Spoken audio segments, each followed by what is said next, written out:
Hello दोस्तों, कैसे आप सब लोग। और कृति रावत का उनके मंगेतर सारांश के साथ ब्रेकअप हो गया, उनकी शादी टूट गई। ये खबर तो आपने सुन लिया होगा, लेकिन शादी टूटने की वजह क्या है, इसका जिम्मेदार कौन है, क्या इसकी वजह फैमिली की झगड़ा ये शादी टूटने की वजह बनी, या कृति और सारांश दोनों के बीच में कुछ मिसअंडरस्टैंडिंग हो गई, दोनों की माइंड सेट मैच नहीं हुई, इस शादी की टूटने की वजह बनी। सब कुछ आज क्लियर करेंगे, इसलिए वीडियो को और चैनल को पहले लाइक कर दीजिएगा फ्रेंड्स। यहाँ दोस्तों कृति रावत और सारांश दोनों ही बहुत ही एक हाई सोसाइटी से बिलोंग्स करते हैं, बहुत ही हाई क्लास फैमिली से है, दोनों बहुत ही रिच है, पैसों की कोई कमी नहीं। फिर भी दोनों में ऐसा क्या हुआ कि शादी टूटने की कगार पर आ गई, शादी ही टूट गई। दोनों ने डेस्टिनेशन वेडिंग का प्लान किया था, 50-50 पैसा खर्च करने वाले थे दोनों परिवार, और कपड़े, डिजाइनर कपड़े, मेकअप आर्टिस्ट, सब कुछ फिक्स हो चुका था, कपड़े तो रेडी भी हो चुके थे। 12 नवंबर को इनकी शादी थी।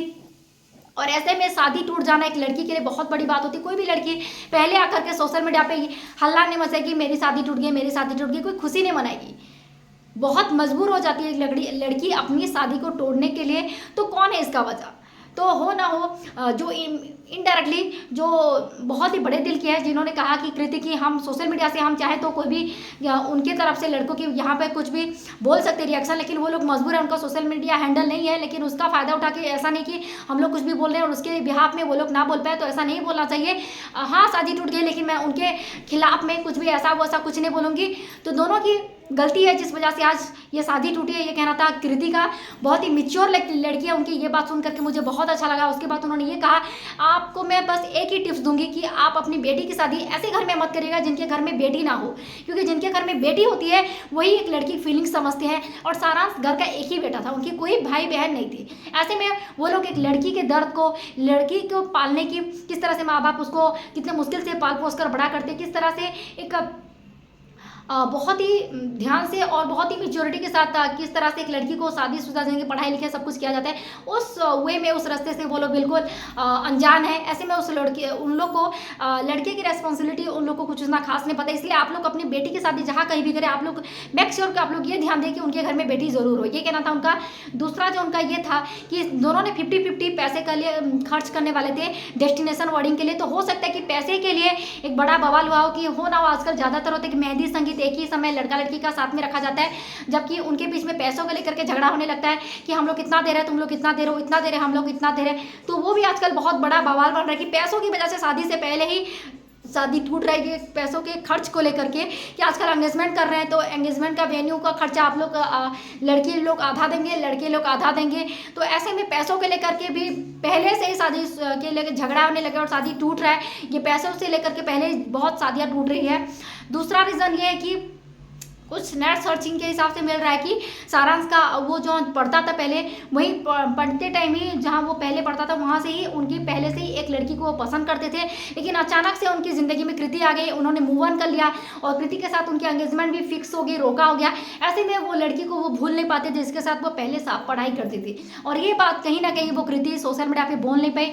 वो नहीं चाहती थी कि उनके ससुराल वाले भी उनके चैनल को देख रहे होंगे, वीडियो को, कि हम लोग ने शादी तोड़ दिया तो लड़की ने जाकर के सोशल मीडिया पे हमने परिवार की इज्जत की धज्जियां उड़ा दी। तो कृति ये नहीं चाहती थी, इसलिए उनके बारे में कुछ नहीं कहा। लेकिन इशारे उसारों में ऐसा लगा कि उनके रोका कभी भी वीडियो देखा था, सारांश कहीं भी इंटरेस्टेड ही नहीं लग रहा था, कृति को देख भी नहीं रहा था, केक खिला रहे ससुर जी, तो इतना वो दिल नहीं लग रहा जिसका खुशी से उछलना चाहिए। एक लड़के की खुशी के चेहरे की रौनक जो होनी चाहिए वो मुझे सारांश में दिख नहीं रही थी। ऐसा लगा कहीं ना कहीं वो पिछली लड़की जो पढ़ाई करते थे साथ में, इंजीनियरिंग जहाँ पे उन्होंने एमबीए उनके साथ में किया था, उस लड़की को बहुत मिस कर रहे थे और कहीं ना कहीं वो उनको भुला नहीं पाए थे। अचानक उनका रोका कर दिया गया था। ऐसे में कृति को वो उतना टाइम नहीं दे पा रहे थे, जो लाभ शादी के बाद एंगेजमेंट से पहले जो चाहिए होता है वो उनको दे नहीं पा रहे थे। तो ऐसा कहीं ना कहीं उनको थोड़ा सा लगा कृति को कहीं ना कहीं तो कुछ गड़बड़ जरूर। उन्होंने जब पूछा तो ऐसा लगा कि हाँ मैंने जल्दबाजी में मैंने एंगेजमेंट कर ली, लेकिन मैं शादी नहीं करना चाहता हूँ और मैं किसी और को पसंद करता हूँ। ऐसे में कृति को शादी रोकना पड़ा और ये फैमिली के बेसिस में कुछ भी झगड़ा नहीं हुआ इस फैमिली के बीच में और इस फैमिली के बीच में।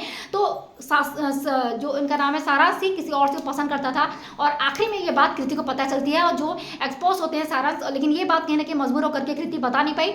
तो इसी वजह ये एक बड़ा रीज़न है और परिवार की इज्जत की खातिर सारांश की फैमिली की इज्जत की खातिर कृति ने सारांश को एक्सपोज नहीं किया, उनके परिवार को एक्सपोज नहीं किया, क्योंकि सारांश प्यार करता था उस लड़की को, उसका परिवार का क्या गलती है? परिवार तो चाहता ही था कि सारांश कृति से शादी कर ले। तो आपको क्या लगता है ऑडियंस, सारांश ही जिम्मेदार है? क्योंकि रोका के समय सारांश की खुशी में वो खुशी नजर नहीं आ रही थी कृति के रोके के टाइम पे। तो आपको क्या लगता है ऑडियंस, जरूर मुझे बताएगा ये शादी टूटने का असल जिम्मेदार कौन है?